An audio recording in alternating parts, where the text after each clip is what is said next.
This was the dumbest move in the entire history of MMA, and it happened right after the fight. I'll show what happened at the end, but it all started in a strange way too. Their names wouldn't mean anything to you, so we'll just call them by the colors of their gloves, red and blue. The flow of the fight immediately showed the difference in their skill levels. Blue was clearly the better striker, outlanding red. There's that kick again.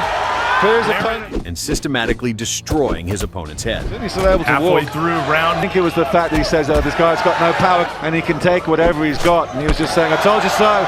The fighter in blue was so much faster that he managed to stop the red fighter midair, while the red one, like a KFC boss, was constantly stumbling and flying somewhere. For some reason, he just couldn't stay on his feet properly. The blue fighter tried not to rush, and it worked. He was landing precise jabs, snapping the head back, and didn't waste time going to the body. For that, he used kicks. But by the second round, he decided to take the initiative. He smelled blood. Blow after blow forced his opponent to back up against the cage. This enraged the red fighter, who started to show some activity. That's when the blue fighter made it clear that his clumsiness looked ridiculous, making a gesture like, "Come on, is this what you wanted?" At that moment, the blue fighter clearly got bored and started warming up right in the middle of the fight. Naturally, this irritated the red fighter, who tried something, but it looked even funnier. He even tried to play the same game, like he wasn't any worse, but from the outside, it looked ridiculous. By then, the fight resembled a street drunk brawling with an energetic teenager. At one point, he turned to his opponent's coach and showed two, like saying, "By the second round, this will all be over." Even so, he was still more precise and powerful than his opponent. He actively interacted with the people behind the cage, showing complete control, and started dramatically defending against the red fighter's attacks. Then the bell rang. He didn't finish it in the second round,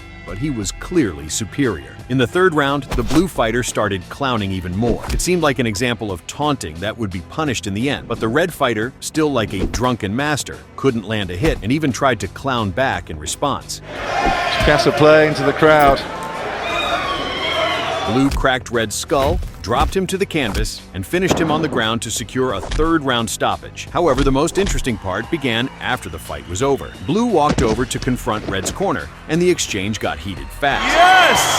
What a W for Jacasa! We have a new champion! Red saw what was happening and decided to sucker punch the man who had already knocked him out. But he really shouldn't have done that. Even from behind, he couldn't even wobble the guy who beat him. In the end, if at first you could sympathize with Red for getting brutally knocked out, after this stunt, many people thought he deserved it. Officials, he hits him from behind. Exactly what happened there. And then here comes Van Dam. Sucker punches him from behind. I didn't see that.